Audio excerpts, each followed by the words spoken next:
It is time to begin. And let me introduce our speaker today. It is Steve Nicolle. And Steve Nicolle and his wife, Ali, both originally from the UK, have been members of Wycliffe Bible Translators for over 20 years, serving first in Kenya and now in Canada. After working with the Digo language project on the Kenyan coast for 8 years, the Nicolles moved to Nairobi, where Steve served as a lecturer and eventually head of the translation department at Africa International University. During this time, he also worked as a translation and linguistic consultant with SIL in various countries in East and Central Africa. Steve is currently director of the MA in Linguistics and Translation at the Canada Institute of Linguistics in British Columbia. He is interested in using linguistic analysis to help produce more accurate and natural translations of the Bible. In his spare time, he enjoys cycling and brewing beer. So with that, I turn it over to you, Steve. Great, thanks, Tom. So yeah, this is the third in a series of talks that look at Bible translation as a general field. And in the first one, Ernst Wendland gave an overview of different approaches to translation and some of the different philosophies that are at play in Bible translation. And Andrew Person gave a talk that I watched the recording of a historical perspective, looking at one particular language, Arabic, and early translations into Arabic. So what I'm going to be doing in this talk is diving a little bit deeper into the mechanisms of translation to look at one fairly specific and fairly technical aspect of translation, and that is conditionals.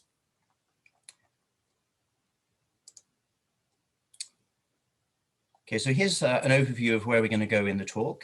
I'll just begin quite sensibly, I hope, by introducing what conditionals are. And then we'll look at just one particular verse. And this is the verse that really piqued my interest in conditionals a few years back. Then we will step back a little bit, look at Koine Greek and the range of different conditional constructions in Koine Greek. And then in the fourth section, look at how Jesus, as his speeches are recorded in the Gospels, how he uses conditionals to teach and rebuke and so on. Then, because we're dealing with translation, I'll just briefly touch on conditionals in a few other languages, focusing on a few from Africa. And then as a kind of case study, we'll look at how Paul uses conditionals in Galatians chapter 1 and see how one particular Bible translation, well, one language, 3 different translations in one language have dealt with the conditionals in different ways. And then finally, I'll talk about the Translator's Guide to Conditionals in the New Testament, which is a project that I'm working on. So what are conditionals? Well, in English, they are if-then statements. We begin a clause with the connective if, and then there's a following clause that may or may not have then, showing a consequence. So conditional sentences are sentences with 2 parts, and the 2 parts are firstly the condition, which is technically called the protasis and is often marked with a P. Just the whole clause is bracketed and there's a P just to show you that it's the protasis. And then there's the consequence clause, which is called the apodosis, and this will be marked as Q. So that PQ marking comes from logic. Yeah, so the condition, the protasis, that if clause, often comes first. It does in English, and this is a pattern across languages. It's also often a subordinate clause, which means that it can't form a sentence on its own. it needs to be accompanied by another clause, which is in this case the main or the consequent clause. And a linguist called Hyman said that the conditional clause provisionally becomes the framework of reference for understanding the consequent clause. And we can see this just in one example here. If the military regime in Myanmar wants to sack its ambassador in London, so all of that can't stand on its own. It needs to have something else following it, and that states a certain condition. And then Q, it can. That's the consequence of this.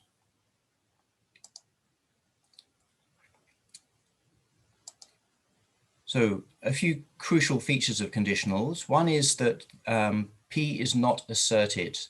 Even if the protasis is known to be true, it's not asserted as such. And this distinguishes genuine conditional clauses from other reason clauses, such as those in English that are introduced by since or because. Secondly, the apodosis is understood in relation to the protasis, but this can mean various things. So in this first example, if it's raining, the grass is wet, it means that the likelihood of the protasis being true determines the likelihood of the apodosis being true. When the apodosis is a command or a question, as in the second example, if it's raining, do you still want to go for a hike? The likelihood of the protasis being true determines not the truth, but the appropriateness of the apodosis. And finally, in the case of what are known as speech act conditionals, such as if it's raining, there's an umbrella in the cupboard. The apodosis is true regardless of the truth of the protasis. So there's an umbrella in the cupboard, whether it's raining or not. The protasis merely establishes the condition under which the apodosis is relevant to the hearer. And there are a few other subtypes as well, which I won't go into. So let's have a look at this one verse. It's 1 Thessalonians 3 verse 8. I'm using the ESV, unless otherwise stated. For now we live, if you are standing fast in the Lord.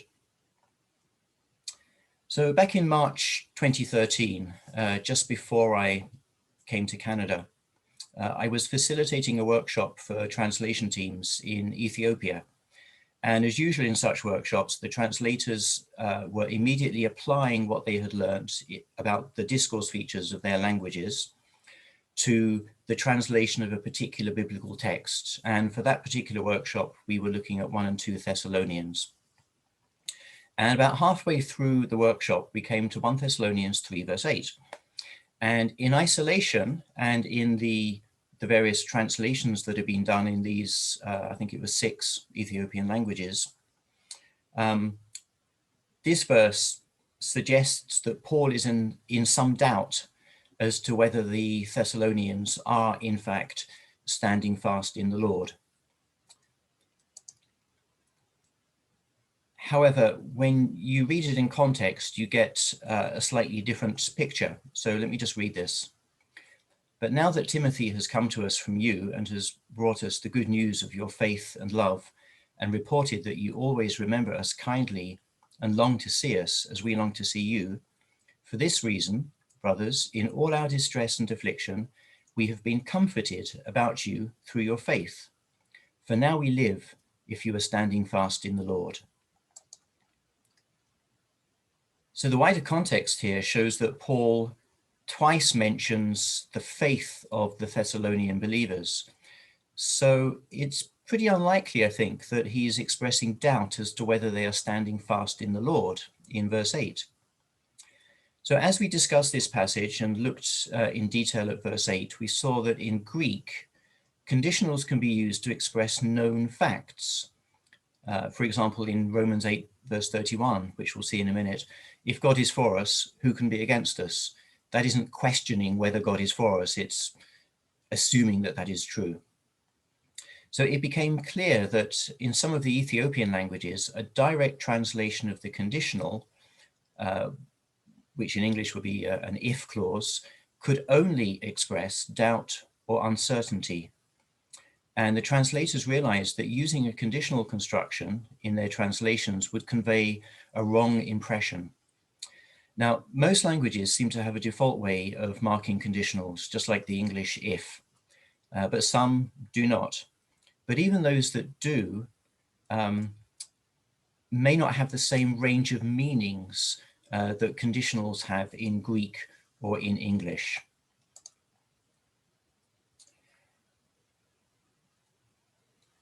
So let's have a look at a couple of English translations of this verse. I showed you the English Standard Version previously. So we'll look at the NIV and the NLT. So even though English can use the conditional if to describe situations that are known to be true, some well-respected English Bible translations don't use a conditional in this verse. So presumably the translators of the NIV and the NLT, that's the New Living Translation, thought that this would convey a wrong impression, as it did to these Ethiopian translators. So the NIV uses since instead of if, and with since there's no doubt that they are standing firm in the Lord, and that is the reason for Paul and his associates to really live. And the NLT actually restructures it even more and makes it very clear that Paul knows that they are standing firm in the Lord. So let me just show you this diagram that I use when I teach sometimes. Translation is a matter of achieving a balance of 4 components. So we've got accuracy, clarity, naturalness, and acceptability. Accuracy is obviously necessary, particularly in Bible translation. We don't want to be translating something that is not intended as the meaning of the text originally. Clarity is good because even if we have an accurate translation, if it isn't clear, then people won't understand it. So what benefit is there in doing a translation in that case? Naturalness is interesting.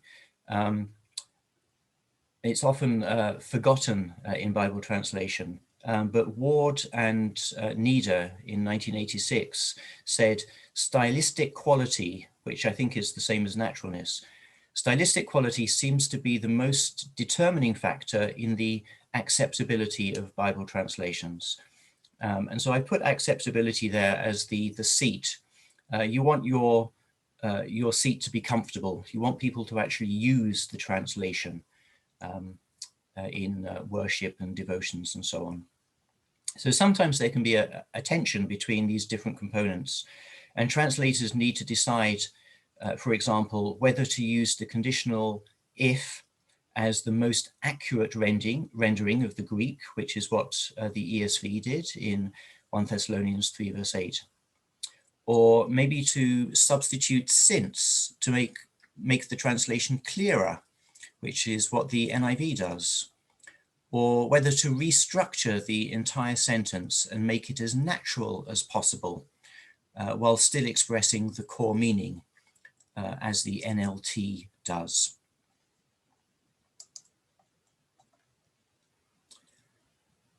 So here we're going to move on to look at conditionals in Koine Greek. So a little bit of Greek grammar. If you're not a Greek scholar, you can tune out at this point and go and grab a cup of tea.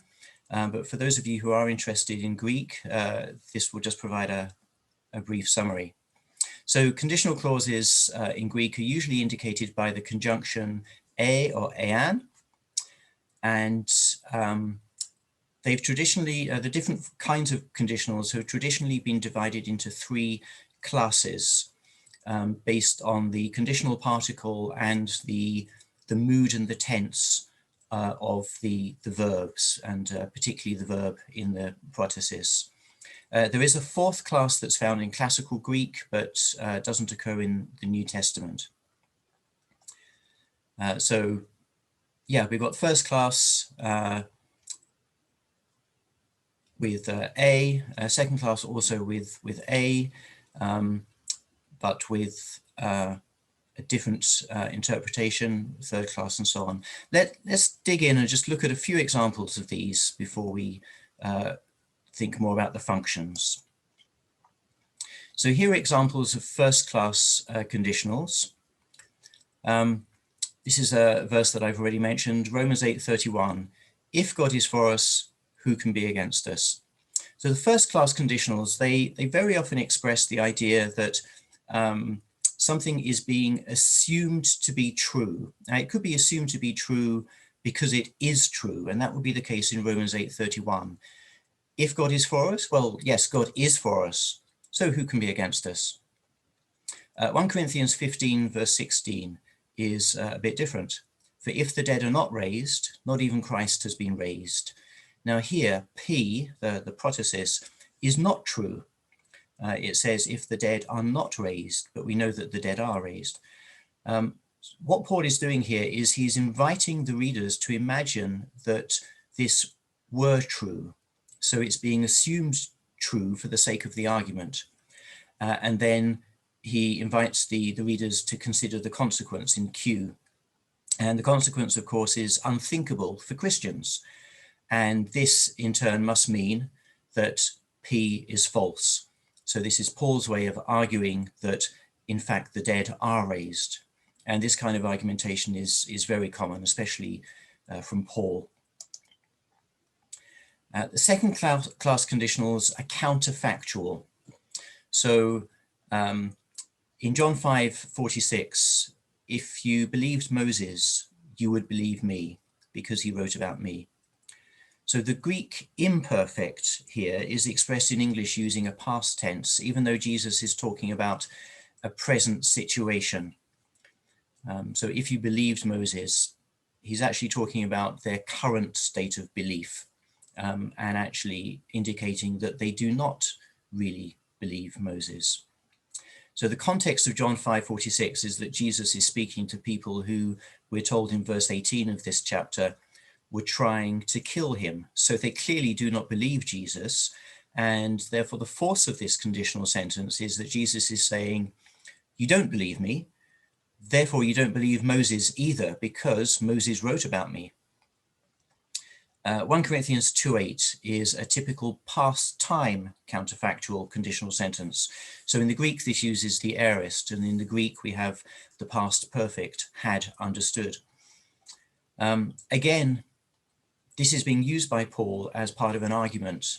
The fact that the people referred to as the rulers of this age did in fact crucify Jesus, that is the Lord of glory, shows that they did not understand God's wisdom. And now let's look at third class conditionals. So one of the most respected Greek grammars is one written by Daniel Wallace, and he describes third class conditionals in this way, quote, the third class condition encompasses a broad range of potentialities in Koine Greek. It depicts what is likely to occur in the future, what could possibly occur, or even what is only hypothetical and will not occur, end of quote.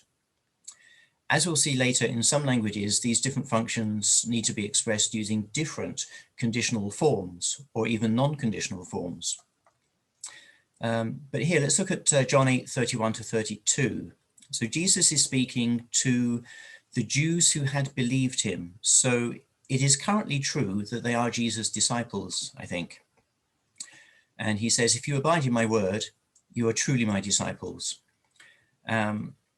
So abiding in his word can be seen as providing evidence for being his disciples. However, abiding requires ongoing commitment, and so this is also applicable to the future. And verse 32 continues, and you will know the truth, and the truth will set you free. So the conditional at the beginning of verse 31 has scope. It stretches over verse 32 as well. And in this case, it expresses a cause-effect relationship, namely that if you abide in my word, this will cause you to know the truth, which in turn will cause you to be free. The use of third-class conditionals to express what is likely to occur can even be extended to predictions that are so strong as to be certain. And this is what we see in John 14, verse 3. Jesus has just stated that he's going to prepare a place. And then he says, if I go and prepare a place for you, I will come again and take you to myself, that you, so that where I am, you may be also. So in fact, a number of parallel passages between the synoptic gospels. You'll find that in some cases, one gospel has a third-class conditional and another has a first-class conditional, particularly when they're expressing things which are either true or assumed to be true. So let's move a little bit away from the grammatical side of things to the function of conditionals. So we'll just look at a range of ways in which Jesus uses conditionals in the New Testament. So yeah, the first one here. And this is to introduce a future or timeless hypothetical situation in order to instruct the hearers. So Luke 17, verse 3, if your brother sins, rebuke him. In some languages, for example, the language Shekacho, spoken in Ethiopia, this may be more naturally expressed using a rhetorical question. Is your brother sinning? Then you should rebuke him. So the thing with translation is that we are always trying to translate not just the core meaning, but also to convey the function of a particular sentence. Another use of Jesus of the conditionals is to present two contrasting hypothetical situations in order to instruct his hearers. So the example is, if a son of peace is there, your peace will rest on him. If not, your peace will return to you. And again, in some languages, if not, may need to be spelled out as if there is not a son of peace there. Jesus also uses conditionals to present a known situation in order to argue or rebuke. And often this is in disputations with the Pharisees. If on the Sabbath a man receives circumcision so that the law of Moses may not be broken, are you angry with me because on the Sabbath I made a man's whole body well? So again, a translation application for this. In some languages, such as Tetendili, spoken in East Timor, or Subasimbiti, spoken in Tanzania, conditionals cannot be used if the protasis is known to be true. So this may need to be expressed as a statement. For example, you know that on the Sabbath a man receives circumcision so that the law of Moses may not be broken. Why then are you angry with me? Because on the Sabbath I made a man's whole body well. Often Jesus presents two parallel situations together in order to argue for the truth of one based on the truth of the other. For example, if you then who are evil know how to give good gifts to your children, how much more will your Father who is in heaven give good things to those who ask him? So in these conditionals, the apodosis does not depend on the protasis as a matter of cause and effect. Rather, by placing the two situations side by side, Jesus shows that just as the one more familiar situation, the first one, is true, so also the other less familiar or maybe easier to doubt situation is also true. And again, in those languages where the first situation, if it's true, can't be expressed as a conditional, you may need to say something like, in the same way that you who are evil know how to give good gifts to your children. And then you continue with the comparison. Jesus also uses conditionals by contrasting two conditional sentences, one true and the other false. And this is forcing the hearers to make a choice. So he presents two mutually incompatible situations. And we see this in Luke 11:19 to 20. Again, he's speaking to the Pharisees and the scribes. Now, if I drive out demons by Beelzebul, by whom do your followers drive them out? So this is presented for the sake of argument. Jesus actually doesn't endorse the claim that he drives out demons by Satan. And then in verse 20, but if I drive out demons by the finger of God, then the kingdom of God has come upon you. Now this is factual. Jesus is in fact driving out demons by God's authority. So in Super Simbiti from Tanzania that I've mentioned already, conditionals can only be used in hypothetical situations. They can't be used for events that are known to be true. And so because of this, the Super Simbiti translation team decided to rephrase verse 20 without using a conditional at all. So this actually is a literal English translation of the Super Simbiti translation of the Gospel of Luke. And they say, now, if I chase demons by the power of Beelzebul, your followers, they chase them out by whose power? Okay, this is still hypothetical, and so they can use the conditional. But then in verse 20, but I am chasing out demons by the power of God. And this it shows that the kingdom of God, it has arrived. This is factual and the conditional doesn't work, so they've turned it into a statement. So that's a little introduction to how a few other languages would deal with these conditionals in the Gospels. Let's look at some languages just to give you a flavor of some of the range of expression that you find. I'm just using African languages because Africa is the area that I know best. So yeah, English and Koine Greek are fairly similar in how conditionals are expressed, in that both languages have a conditional particle or conjunction. English has if, Greek has a or ean, and then the nuances of meaning are expressed through different tenses and moods that you find in the verbs.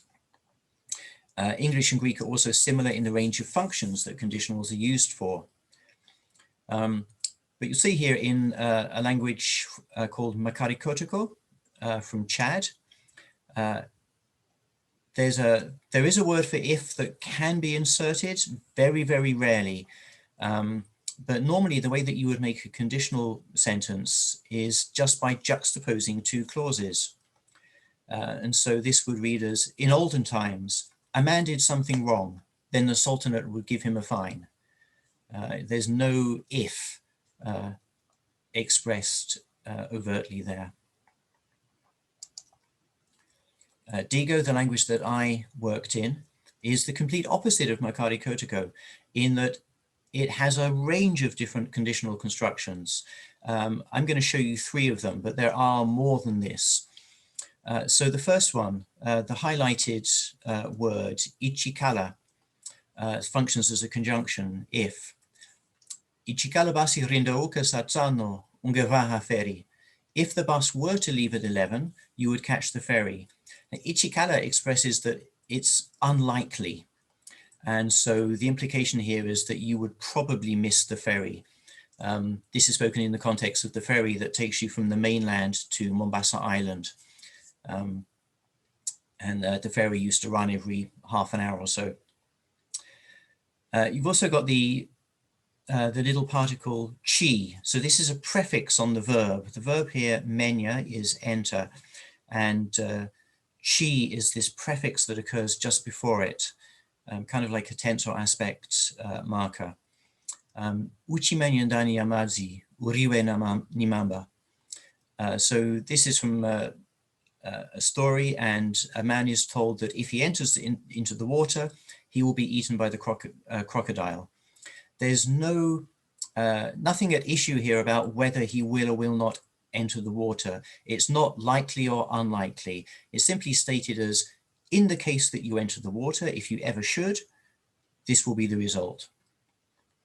And then there's another little prefix on the verb. This one is ka.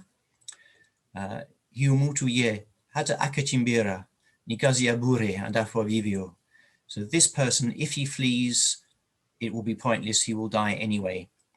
The likelihood here of fleeing is remote because this is from a story where a man is hiding up in a tree, and the base of the tree is surrounded by a pack of hyenas. So it's very unlikely that he's going to try to flee.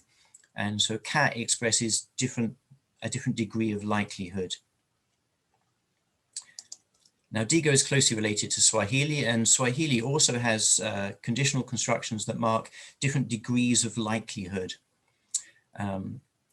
So when you have a factual condition, Swahili will use this connective kama with a verb in just the regular past, present, or future tense. So Matthew 19, verse 21 would be translated this way: Kama unapenda kuwa mkamilifu. If or since you want to be perfect. So here Jesus is responding to a man who asked, what must I do to enter the kingdom of heaven? And Jesus listed the commandments, and he said, I followed all the commandments. What else do I need to do? So Jesus says, okay, you obviously want to be perfect. You obviously want your obedience to be complete.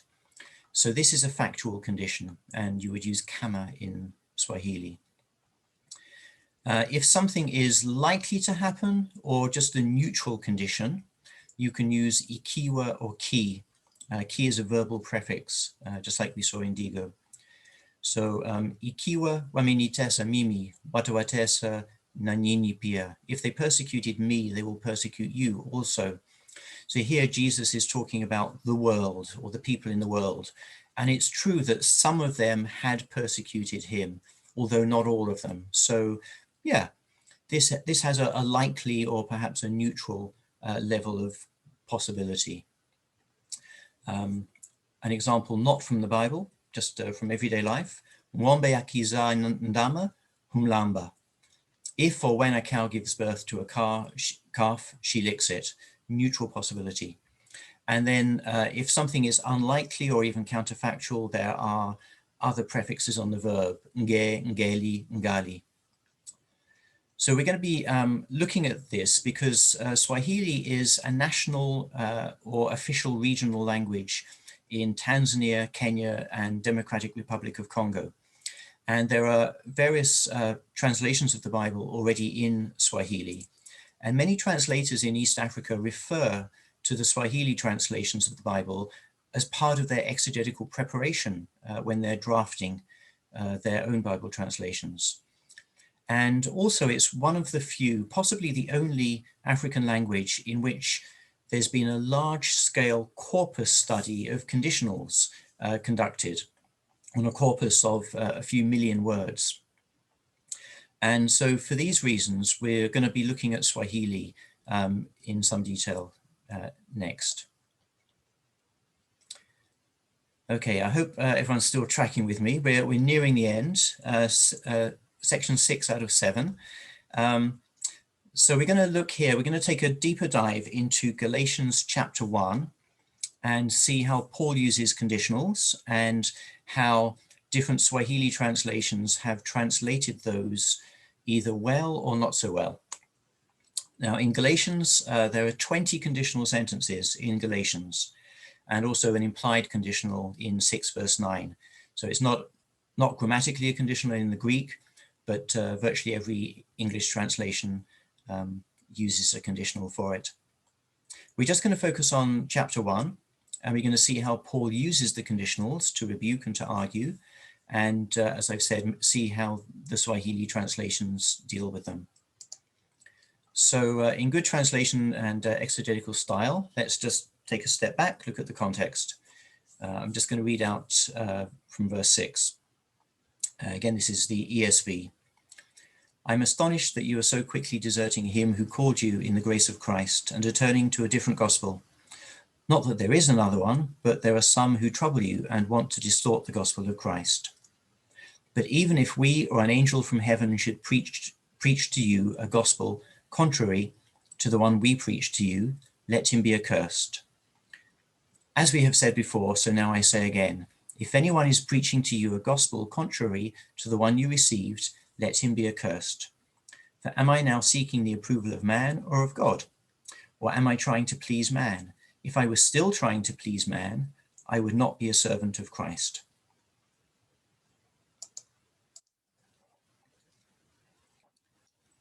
Sorry, I skipped ahead a bit. Paul does three things in verses 6 to 10. First, he introduces the main theme of the letter. So that is that some of the churches in Galatia are turning to a different gospel in verse 6, and that there are some who want to distort the gospel of Christ in verse 7. Second, he emphasizes how important this is and how wrong his opponents are by invoking a curse on them in verses 8 and 9. And thirdly, he wants to correct a false characterization of himself in verse 10. So there are three conditionals in these verses: a concessive, even if, in verse 8, a factual condition in verse 9, and a non-factual condition in verse 10. And we'll look at each of them now. So in verse 8, the conditional construction here, in the Greek it's kai, which is often and, kai e an, which expresses the idea of even if. And we call this a concessive conditional. And in this type of conditional, the protasis contains something that would be expected to make the apodosis unlikely, but the apodosis is nevertheless asserted. So in this kind of conditional, you're asserting the apodosis. So here it's unlikely that Paul and his associates or an angel from heaven would ever be cursed by God or under God's curse, as the NIV has it. But that's exactly what Paul says should happen if they were to proclaim a gospel that is contrary to the gospel that Paul has already proclaimed. Again, a very unlikely scenario. So the conditional here is hypothetical. It refers to a very unlikely future event and is expressed not just with a third-class condition with ean plus a subjunctive verb, but also with kai, even, to emphasize that a surprising suggestion is being made. Now, when we look at the Swahili translations here, the three most popular Swahili translations, they all do something completely different. The Union version, which is maybe similar to the RSV from 1952, it uses a conjunction that I haven't mentioned before, ijapokuwa. And I did a corpus search of ijapokuwa, and it almost always is used for factual situations, and it's usually translated as even though or although, and sometimes as while. Habari Njema uses kama, which, as we saw previously, is used to express factual conditions. Habari Njema is the good news version in Swahili.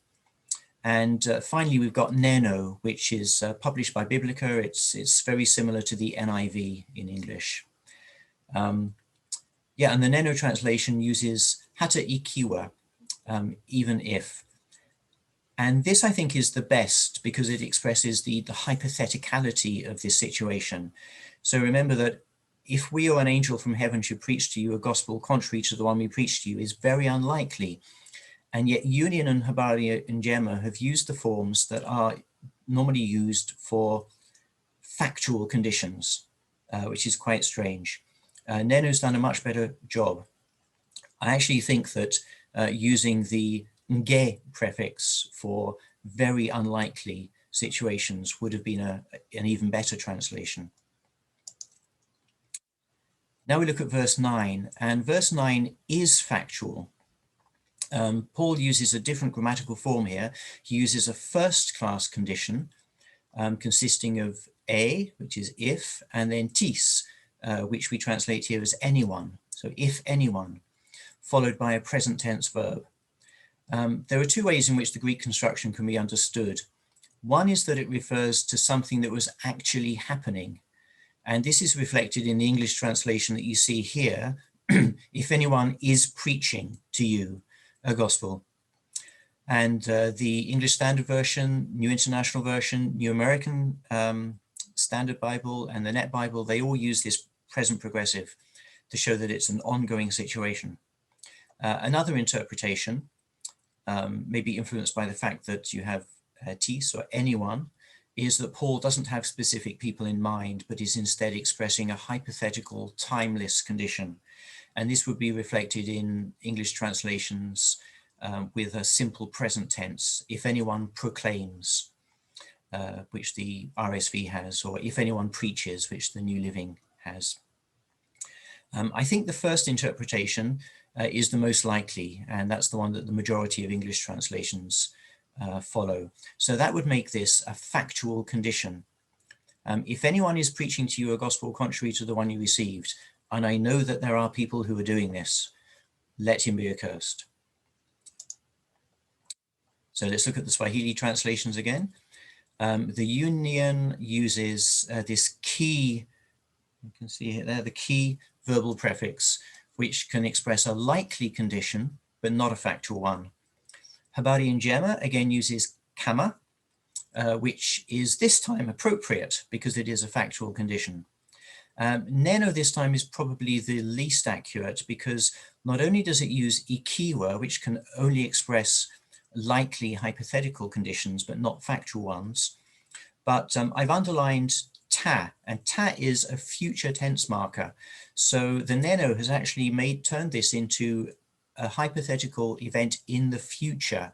If anyone should at some future point preach to you a different gospel, which I think is quite a long way from what Paul actually wrote. And then finally, this last verse here, verse 10. If I was still trying to please man, I would not be a servant of Christ. Just checking on the time, I think I'm still good. So yeah, the Greek conditional construction used here is a second-class conditional expressing a non-factual present time condition. Now this is part of an argument. What is at issue here is whether Paul is trying to please man. So that previous rhetorical question, am I trying to please man? This is what he's answering. Paul is not trying to establish that he is a servant of Christ. That's something that we already know. In Galatians chapter 1, verse 1, Paul says, he writes, Paul, an apostle sent not from men nor from man, but by Jesus Christ and God the Father. So he clearly is a servant of Christ. The conditional sentence here is therefore Paul's negative response to the previous rhetorical question, am I trying to please man? And this is actually a logically valid modus tollens argument. So this is how it works out. The argument goes like this. So the first premise, which is what Paul actually states, is that if I am still trying to please man, I am not a servant of Christ. Known information is the fact that I am a servant of Christ, and therefore we can draw the conclusion, I am not still trying to please man. Now here, all of the Swahili translations translate this very appropriately with the nge prefix on the verb, which expresses counterfactual conditions. And you'll see that they all have kama, but here the combination of kama plus nge actually just serves to reinforce the fact that this is a counterfactual condition.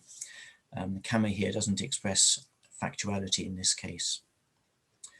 So yeah, you can see here that we've got these three Swahili translations, and these are translations that people are referring to when they make their own translations and that people are using in the churches in East Africa. And yet there's a considerable variety of expressions in them. And some of them actually, the choice of the conditional construction distorts the meaning. They're not really accurate. So if this is the case for a national language like Swahili with millions of speakers, imagine how much harder it would be for people translating into minority languages to get these conditionals just right.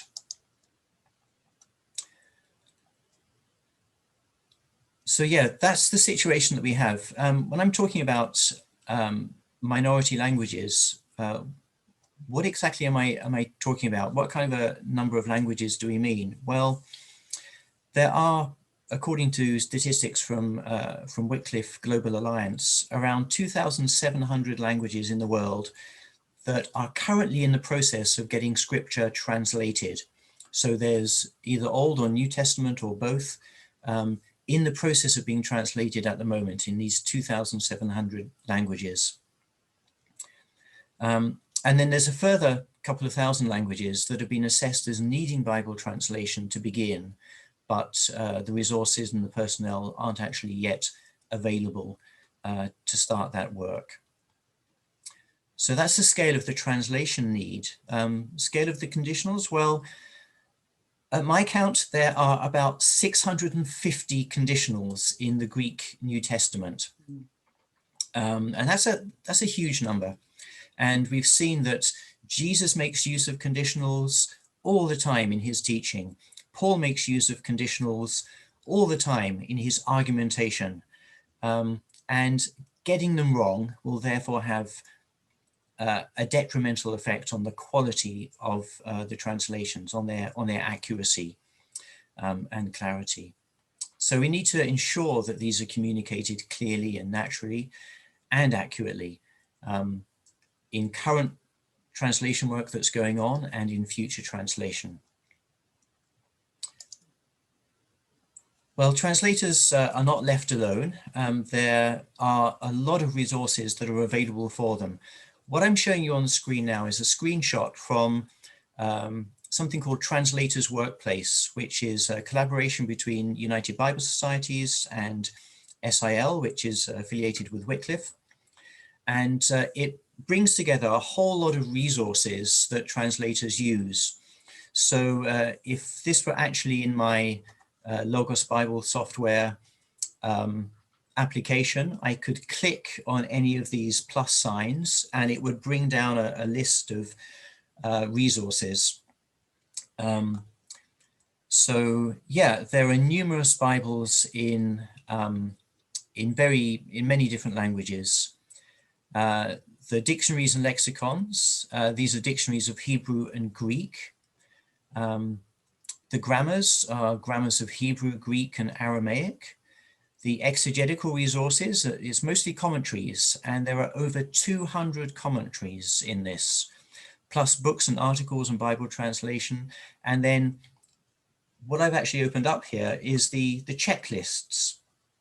And you'll see that there are various checklists, including key biblical terms, metonymy, and synecdoche, etc. Down to the bottom here, rhetorical questions. But there's no checklist for those 650 conditionals to say, this conditional is factual. If your language does not use conditions to express known facts, please rephrase this clause. And that's the kind of resource that we're working on here at the Canada Institute of Linguistics. This is the kind of thing that we are producing. So we want to have a comprehensive and exhaustive database of all of the conditional sentences in the New Testament. We're not simply going to list them all, but we'll describe the functions. Oops, sorry, this has a timer on it. So we'll look at whether something is factual, very likely, neutral, etc. Whether the time reference is in the present, or if it's timeless or in the future. Translators who are not mother tongue speakers of English often get confused by the fact that in English we will use a past time verb for a present tense situation in a conditional, and so forth.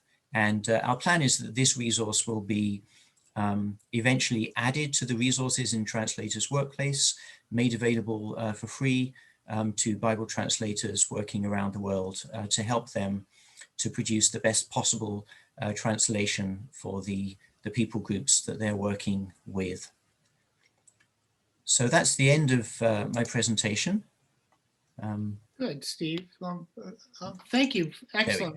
Excellent presentation. Absolutely fascinating. For everyone listening, if you want to ask a question, down at the bottom of your panel there's a little button called Reactions. And if you click on that button, there's another little thing that'll say raise hand. So if you'll raise hand, I will recognize you. You can unmute and ask your question. I want to see our translators like Jonathan asking questions because they understand these things a lot better than I do. But let me start off this way. I have spent a lot of time with languages and been involved. And when I was in seminary, I did Greek and Hebrew exegesis and stayed with that. But one of the things I noticed, it's interesting because you spent the time in the Greek, which makes sense because Greek is a very complex language and it has terms that signal these things. But, and this again is my amateurish look at things, my sense is when I read and translated Hebrew, it's more contextual. It's much more a sense of what's going on here that lets you know what it's actually saying. And I would suspect in a lot of languages, especially when you start to move into Asia and Chinese, which has a lot of gaps between terms and doesn't have the little signals to tell you exactly how which of the conditionals this is. So what do you do in that case as a translator? And what are some of the things that you apply in some of those languages that are unlike Greek in that sense? Yeah, that is exactly right. And that's a very good point. Yeah, I think I'm not a Hebrew specialist. I'm just learning Hebrew at the moment. But from what I understand, you're correct about Hebrew. Yeah, one of the languages that I showed, Makari Kotoko. Should I stop sharing my screen with that? You can stop sharing, yeah. Yeah, you do that. Yeah, so I mentioned the language Makari Kotoko, and when you look at natural text, that is not translated text, but just stories, etc., the conditional particle is hardly ever there. It's context that allows you to determine whether a conditional meaning is intended, and if so, what kind of conditional is intended. And you're correct that there's so many languages that do it that way. And most of the time that isn't a problem, because when people are talking face to face, you have all of those contextual clues. Or even if you're communicating through writing, if you're writing about people and situations that you're familiar with, you have all of this context that you can bring to bear. And so the language doesn't need to specify precisely, oh, this is a past time factual condition, or this is a hypothetical, fairly likely condition that applies to something in the future, because the context provides that for you. And this is where translators come up against one of those tensions.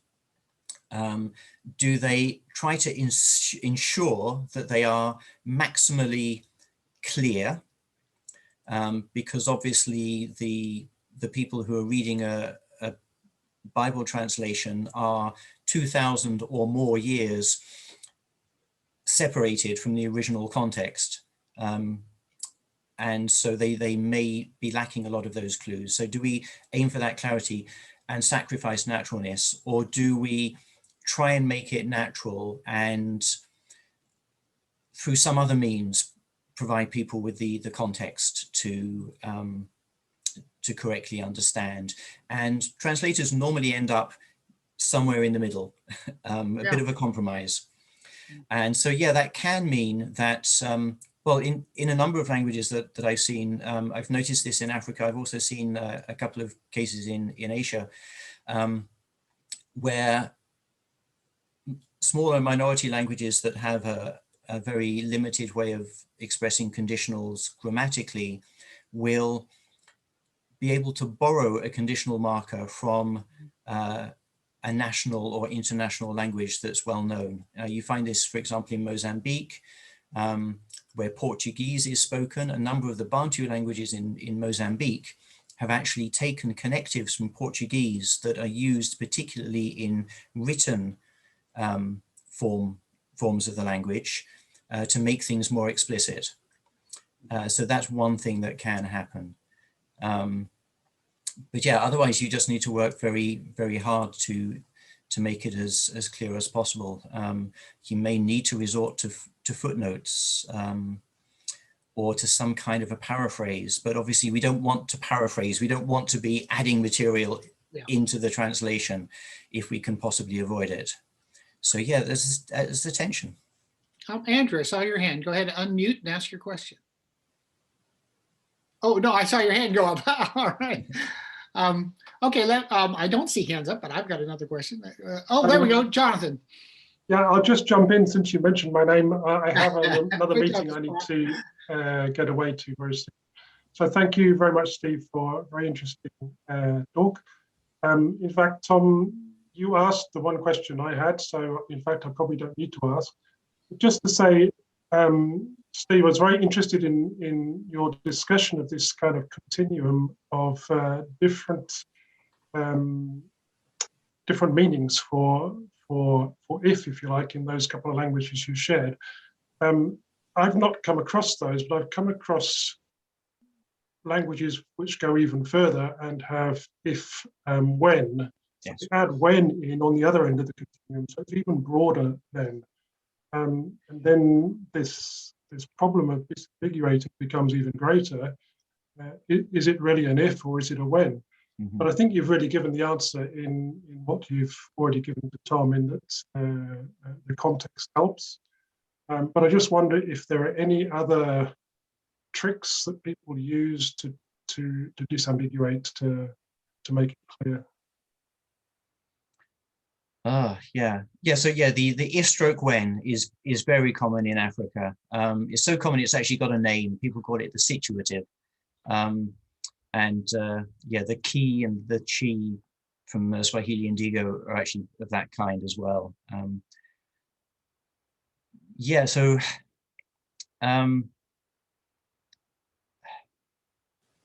In many cases, there's not a huge amount that you can do. You have to make sure that you translate in such a way that the particular conditional construction that you're using in your translation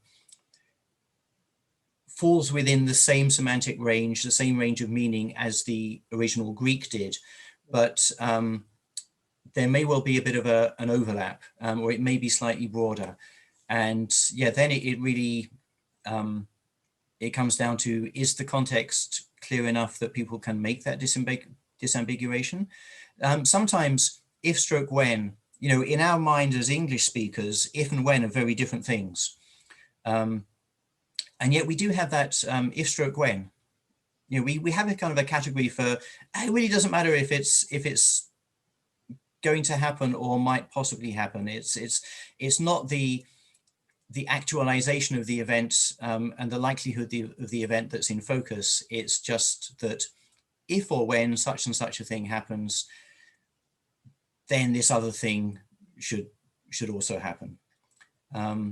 And so it might be that you have an expression that has a wider range of meaning than the Greek does, but it doesn't actually affect anyone's understanding or theology to a huge extent. And we can live with that. I think we live with it all the time in English. And it's only those of us who dig down into the Greek or the Hebrew who realize that, sometimes our English translations are expressing a broader range of meaning, or cutting off certain nuances of meaning that you find in the Greek and the Hebrew. But as long as we're doing the best job that we can, we've at least given people that first point of entry into the Bible. If I could, I'd make a comment on that as well, because I really appreciate what you had to say, Stephen. Really, and just firing off all kinds of things where, I came at it from a different perspective. One of the persons I studied with was Richard Hayes. Mm-hmm. And one of the things about Richard that he brought in is that often even the Greek in the New Testament carries nuances that the Greek itself doesn't capture, because its deep base are the echoes that are going on. And so Paul and Jesus are giving hints to the crowd that has a resonance within those traditions, or even words that will flag back to an Aramaic text or a Hebrew text or a common figure.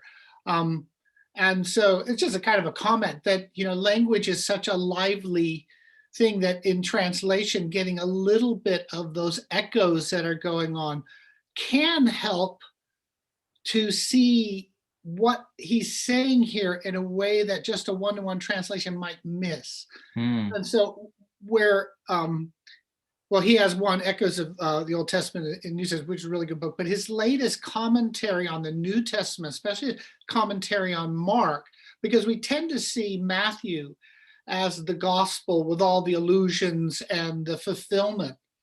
But one of the things that he does in Mark, which is really clever, is because Mark doesn't have those, but he has it in the language itself. And so the term that's used in a parable will immediately send off into the listener, if they're familiar with that world, a reference back. And then that frames what he's saying and lets you know actually what the words are trying to say. So anyway, just a thought. Yeah, no, that's absolutely true. And that's true because you've got a long written tradition. So, you had the Septuagint, and so the gospel writers were tapping into this history of scripture that we now know of as the Old Testament. And so they can make these allusions, they can take these themes and so on. Jesus told parables about vines and vineyards.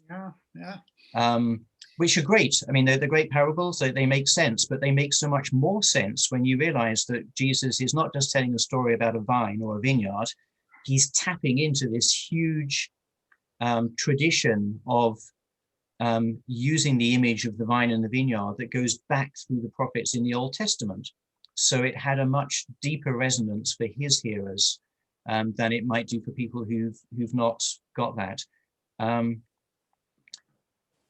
I think when the implication of that for Bible translation is it shows that it's not sufficient simply to translate the New Testament and say, there, you've got the gospel.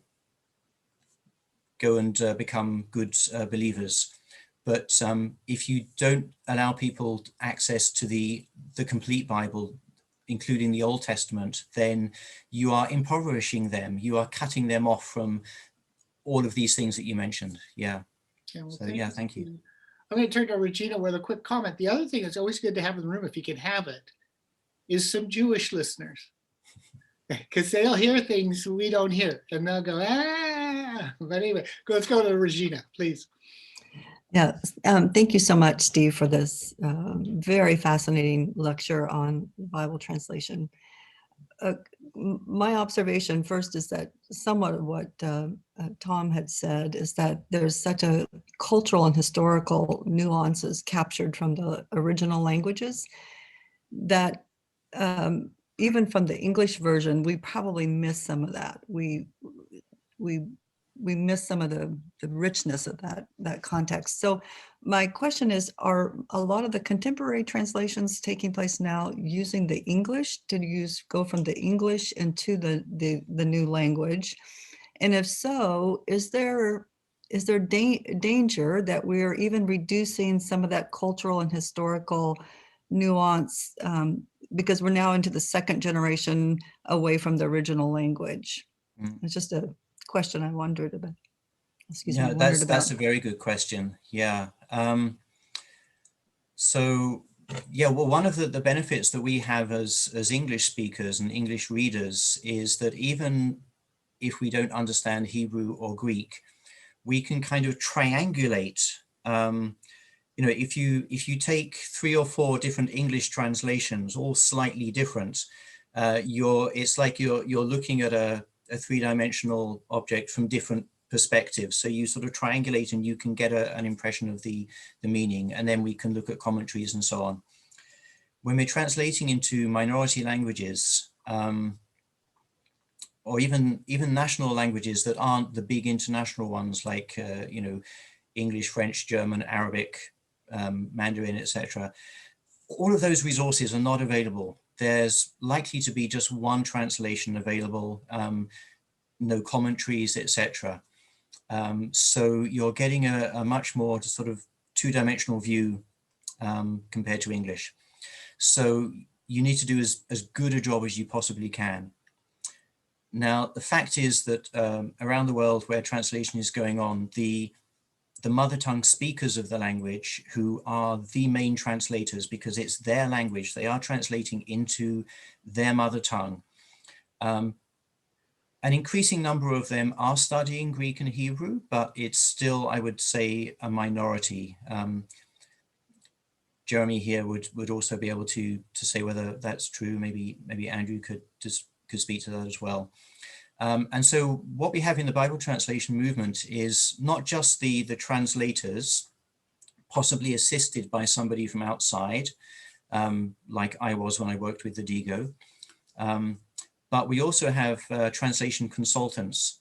So no verse of scripture can be published by a reputable publisher without having gone through this approval process of being checked by a translation consultant, as well as various other checks that Ernst Wendland mentioned these in his talks, the community checks and review checking. And the consultant will be somebody who knows Greek or Hebrew well, and knows the right kind of questions to ask, to probe and say, okay, so when you say this, what exactly does it mean? Does it allow this interpretation? Because the Greek allows this interpretation. Does your translation also allow that interpretation, or does it narrow it down too much? So those are the kind of questions that the translation consultants are asking, because we understand that, you know, if you're translating for a community with maybe a few thousand speakers or maybe a few 100,000 speakers, they're likely to have only one Bible translation, and it may not get revised again for another 50 years. So we need to get it as good as we can possibly get it. And that's what we aim to do. Good. Tim, go ahead. Yeah, this is a bit, and it may be an illegitimate suggestion, but going on what Tom was saying about the echoes and Richard Hayes and so forth, one of the great kind of joys of that is that when you read a passage in Paul and you identify the Old Testament background of it, you get a kind of light bulb moment. But most people reading it will not get that because they're not familiar with the Old Testament, or it takes a long time for you to get it. But it's quite a joy when you get a light bulb moment. Now, you talked earlier about sometimes you lose clarity when you're translating, and so perhaps you have to restructure the sentence. Is it ever legitimate to accept lack of clarity in order to, and call it making it enigmatic rather than clear? Is that ever a legitimate strategy? Yeah, I think it often is. People might not phrase it in exactly those terms, but I think that does happen, and it can be legitimate. There's a risk that if you try and make things as clear as possible, to make sure that the main core meaning or the majority interpretation of a particular verse is coming across unambiguously, that you're taking maybe the Greek that is sort of has this range of meaning, and you're providing that amount of reading, and you're then cutting off a lot of these allusions and connotations and the kind of things that you mentioned. So yes, I think that is a possibility. One other thing that ties in with this is the need to be consistent in our use of terms. So one of the checks that we do is what we call the key biblical terms check. So a lot of these connections, the light bulb moment that you mentioned, where that reminds me of something from the Old Testament. A lot of those come about because similar terms or identical terms are used. So I've mentioned already the vine and the vineyard. Those connections can only be made if you're using the same term for vine in your Old Testament translation and in your New Testament translation.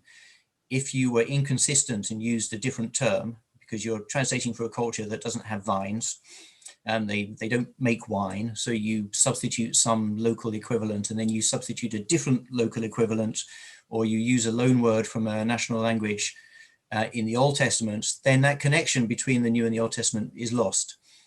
So yeah, so we can try and mitigate things by being as consistent as possible. Footnotes can go in there, but not that many people read footnotes, and a lot of people only ever encounter the Bible through hearing it.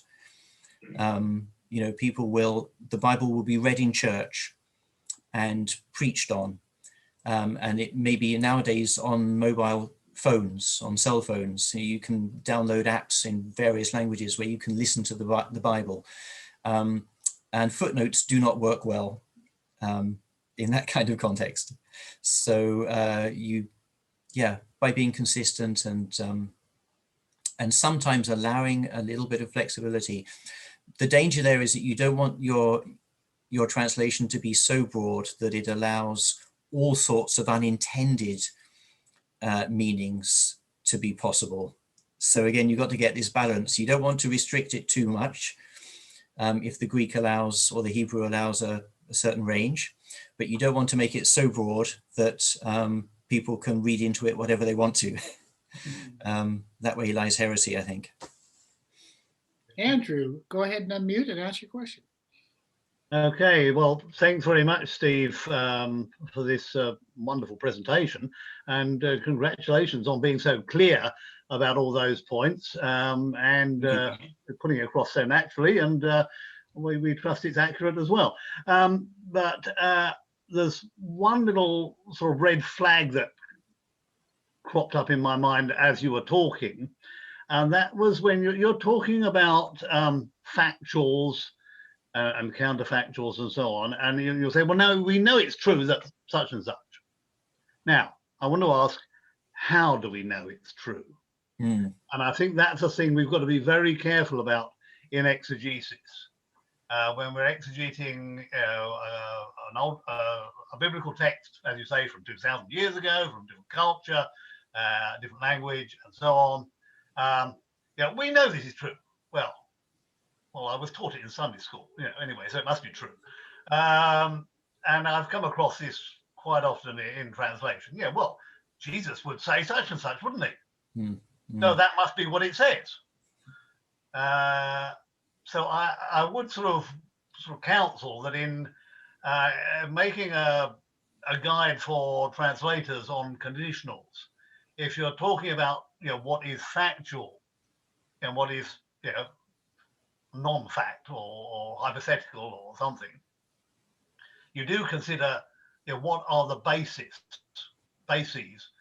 in each case for that judgment, and where appropriate, make that clear. I mean, you did to some extent by saying, well, earlier in the letter Paul says he is a servant of God, etc. So but that is an important fact. We know this is true because of that. And so often people can't give a reason why they know something is true. And I think that's worth keeping tabs on. Thank you. Yeah, no, thanks for pointing that out. That's one of the things that we've worked hard to do. So I'm working with a couple of research assistants who are graduate students here at Canada Institute of Linguistics. And yeah, there have been occasions where they've marked something down as factual. And I say, well, yes, we know with hindsight that is true. But in the original context, when Paul or Jesus, whoever it was speaking or writing, was that known, or was that still up for debate? And you're exactly right that when we're marking something down as this is factual, you need to have evidence, and the evidence will come from the immediate context of the text itself. and it should be something that we have to put ourselves in the place of the original hearers or the original readers, rather than looking at it with our 2,000 year later perspective. So yeah, sometimes it's very clear. There are cases where, like in Galatians, if anyone is preaching another gospel, so there the Greek allows two different interpretations. As I said, one interpretation is, if anyone is preaching, and I've heard that they are, and the other one is, if anyone should at some point preach. And both of those would be quite possible. And there you really do need to dig in. You need to do the exegesis of the whole book of Galatians. And then there are certain points where, in fact, it only really comes out very absolutely clearly. I forget exactly where, but I think it's in chapter 5 or 6 even, that Paul makes a note that there are people who've been specifically teaching this. And then in chapter 2, he talks about the people who were sent from James in Jerusalem and were leading Peter astray. And they were clearly teaching something different. So on that, we said, yeah, there's enough evidence that there were identifiable individuals who the original readers could probably have put a name to, or at least have heard about, who were preaching a different gospel. And Paul is addressing it. So yes, we will go with the majority interpretation that says that this is a factual condition. But often you need to do a lot of digging to find that. And that's why my recommendation to a translator would be, if your language has a construction that allows both a factual and a hypothetical reading, use that one, because it gives you that flexibility. But if you have to choose one way or the other, choose factual. Yeah. Well, thank you, Steve. We'll tie a bow on it at that point, but thank you very much. I think what it reminds me of is one of the things when I was in Singapore and working in the seminary, I had to fight long and hard to ensure that our Presbyterian students still had to take Greek and Hebrew exegesis. And it was so interesting that everybody wanted to throw those away and kind of get moving on to just ministry and these sorts of things. And aren't we wasting our time spending all this time on biblical languages? And I'm just once again reminded that this is absolutely essential. And the other thing, I've always, I've grown up in a family that was that way anyway. My grandfather was a pastor, and he called his office his study. Now they're called offices. And one of the things about Grandpa is it was a place of study. And he himself became a biblical scholar. And I think that's true for all of us. And again, thank you for this very good presentation and how important it is, not only for mission, but for the church and all that we do. So again, thank you so much, Steve, and blessings upon all of you, and look forward to seeing you next week. Cheers. Thank you. Bye.